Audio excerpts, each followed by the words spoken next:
lidh-dhalimina illa khasara. Dan Al-Quran itu tidak akan berpengaruh kepada orang-orang yang ingkar. Bapak saudara kaum muslimin jemaah-jemaah yang dirahmati oleh Allah, maka fungsi yang kedua dan yang ketiga itu adalah Al-Quran sebagai syifa'un. Syifa' itu artinya adalah obat penenang dan obat untuk kebahagiaan dan obat untuk segala macam penyakit jiwa. Dan itulah yang disebut dengan syifa'un wa rahmah. Maka orang-orang yang akan mendapatkan suatu bentuk dari rahmat Allah dalam bentuk pengobatan dari sisi penyakit batin, bahkan dalam bentuk kebencian, dendam, iri, dengki, itu merupakan penyakit yang justru lebih kronis daripada penyakit yang kronis. Maka obat yang diberikan oleh Allah adalah وَنَنْزِلُ مِنَ الْقُرْآنِ مَا هُوَ شِفَاءٌ وَرَحْمَةٌ لِلْمُؤْمِنِينَ. Al-Quran itu diturunkan sebagai obat dan rahmat bagi orang-orang yang beriman. Bapak saudara kaum muslimin jemaah Jumat yang dirahmati oleh Allah. Kemudian fungsi yang keempat yang ada dalam Al-Quran surat Al-Baqarah ayat 185. Syahrul Ramadan alladzi unzila fihi al-Quran hudan lin-nasi wa bayyinatin minal huda wal furqan. Fungsi yang keempat adalah sebagai fungsi yang bisa membedakan antara yang hak dengan yang batil. Inilah fungsi Al-Quran. Furqan. Furqan itu artinya adalah sesuatu hal yang akan membedakan antara orang yang membaca Al-Quran, yang mentadabburi Al-Quran, mengamalkan Al-Quran. Maka orang ini akan digiring oleh Allah, akan berbeda dengan orang-orang yang tidak membaca dan mengamalkan Al-Quran. Allah akan menarik orang itu berbeda dari sisi akhlaknya, akan berbeda dari sisi amaliyahnya, akan berbeda dari sisi keikhlasan dia beribadah, akan berbeda dari sisi akidah dan keyakinannya kepada Allah. Inilah yang disebut dengan Al-Furqan. Orang-orang yang selalu berinteraksi dengan Al-Quran, orang-orang yang menjadikan Al-Quran bagian dalam proses kehidupannya, maka Al-Quran pun akan mendorong dia menjadi orang-orang yang baik dan selalu mengamalkan kebaikan. Inilah fungsi Al-Quran yang keempat. Bapak saudara kaum muslimin sedang jemaah Jumat yang dirahmati oleh Allah. Kemudian apa gunanya Allah menurunkan Al-Quran kepada kita? Dalam ayat Al-Quran Allah menjelaskan bahawa Allah memberikan informasi dan menurunkan Al-Quran kepada manusia, termasuk kepada umat Islam di bawah Rasulullah Muhammad sallallahu alaihi wasallam. Tujuan utamanya adalah untuk menyelamatkan manusia dari kehidupan dunia sampai kehidupan di akhirat. Inilah tujuan. Maka bagi orang-orang yang beriman, dia akan berinteraksi dengan Al-Quran. Al-Quran memuat dari segala sisi kehidupan.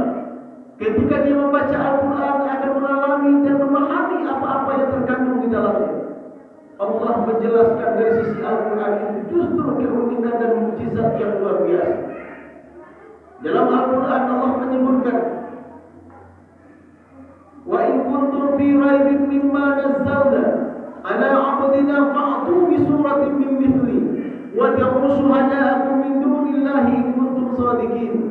Fa in lam taf'alu wa lan taf'alu fattaqun nar allati waquduha an-nas wal hijarah uiddat lil kafirin. Kalau kamu masih ragu dengan Al-Quran yang kami turunkan kepada hamba kami Muhammad, maka buatlah surat yang semisal dengan Al-Quran. Panggil penolong-penolongmu selain Allah. Kalau memang kalian orang-orang yang benar, niscaya kalian tidak akan bisa meniru, mencoba menyamai tentang kebenaran dan isi kandungan Al-Quran. Inilah yang disebut dengan ijazul Quran. Inilah yang disebut dengan kemukjizatan Al-Quranul Karim. Tidak ada yang bisa meniru kebenarannya, tidak ada yang bisa menjumpa tentang kebenarannya, dan tidak ada yang bisa menyanyi seni tulisan dan bacaannya. Inilah Al-Quran. Maka sampai hari ini belum ada orang yang mampu menandingi. Bahkan Al-Quran justru sangat sesuai dengan kehidupan manusia, walaupun ini sudah turun 14 abad yang lalu. 14 abad yang lalu Al-Quran turun di tanah yang tandus, di Arab, yang belum ada ilmu pengetahuan, yang belum ada yang namanya sains dan teknologi. Tetapi justru Al-Quran itu turun membangun peradaban manusia manusia, memberikan kecerdasan secara intelektual, dan juga memberikan kebaikan kepada masyarakat dan peradaban manusia. Inilah Al-Quran. Bapak saudara kaum muslimin, jemaah-jemaah yang dirahmati oleh Allah.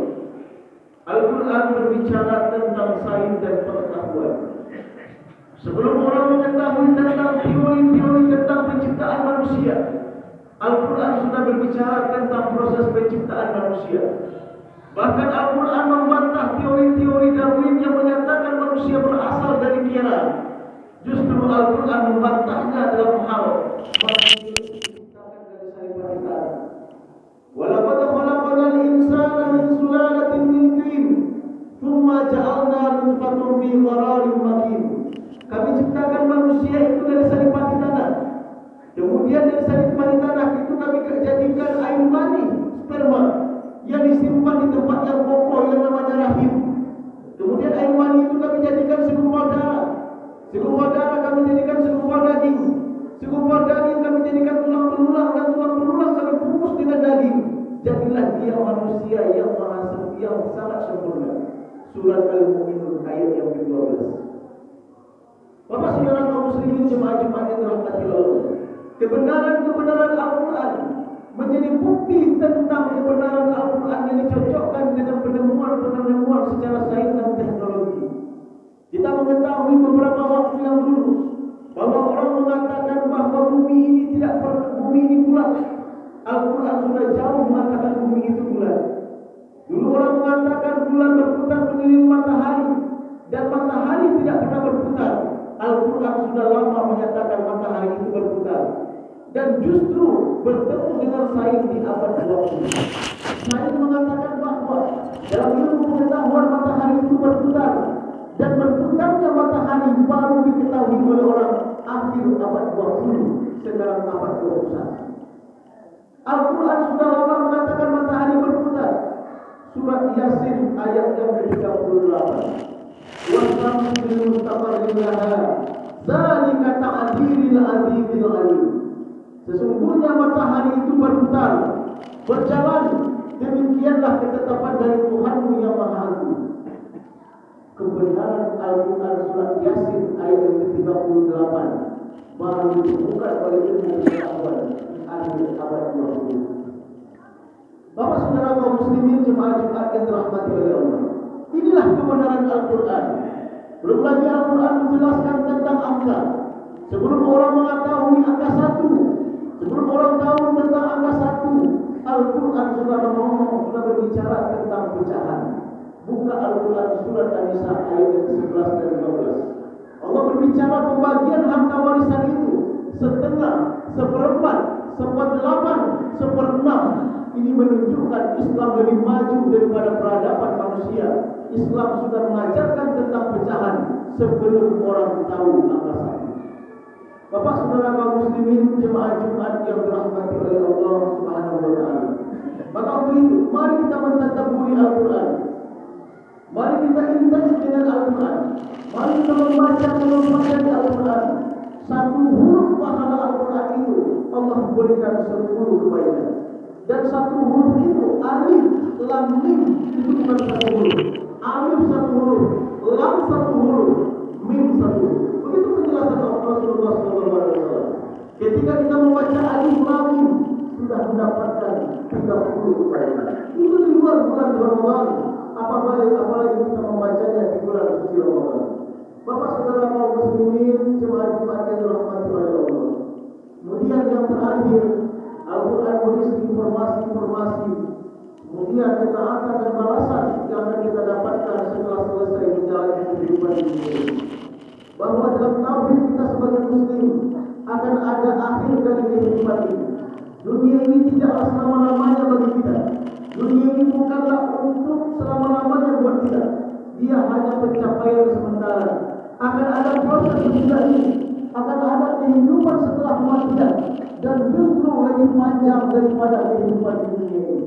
Bukankah dalam Al-Quran surat Sajdah itu menjelaskan 1 hari di akhirat itu sama dengan 1000 tahun di dunia. 1 hari di akhirat itu perbandingan waktunya adalah 1000 tahun di dunia. Kalau hari ini tahun 2024 baru masuk hari ketiga di akhirat. Coba kita bayangkan, coba kita pikirkan bahwasanya Allah melihat, Allah membandingkan waktu akhirat itu jauh lebih panjang daripada waktu yang kita nikmati di dunia ini. Apalagi usia kita hanya sampai 60 tahun, 40 tahun, atau mungkin yang sampai 80 tahun. Berapa amal yang kita persiapkan dalam mewujudkan sebuah kebahagiaan di akhirat nanti. Maka Allah menyebutkan orang yang bertakwa itu adalah alladzina yu'minuna bil ghaib.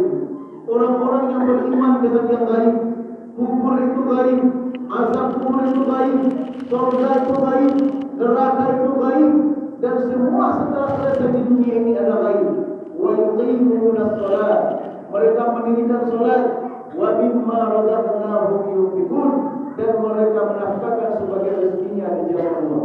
Mudah-mudahan dengan khutbah yang singkat dan pendek ini memberikan pemahaman kepada kita, meningkatkan semangat di akhir-akhir Ramadan. 15 hari lagi kita menyelesaikan Ramadan ini. Akan ada malam yang luar biasa, malam yang hanya diperuntukkan bagi orang-orang yang serius, malam yang diperuntukkan bagi orang-orang yang ikhlas mendirikan Ramadan dari awal, yaitu malam Lailatul Qadar.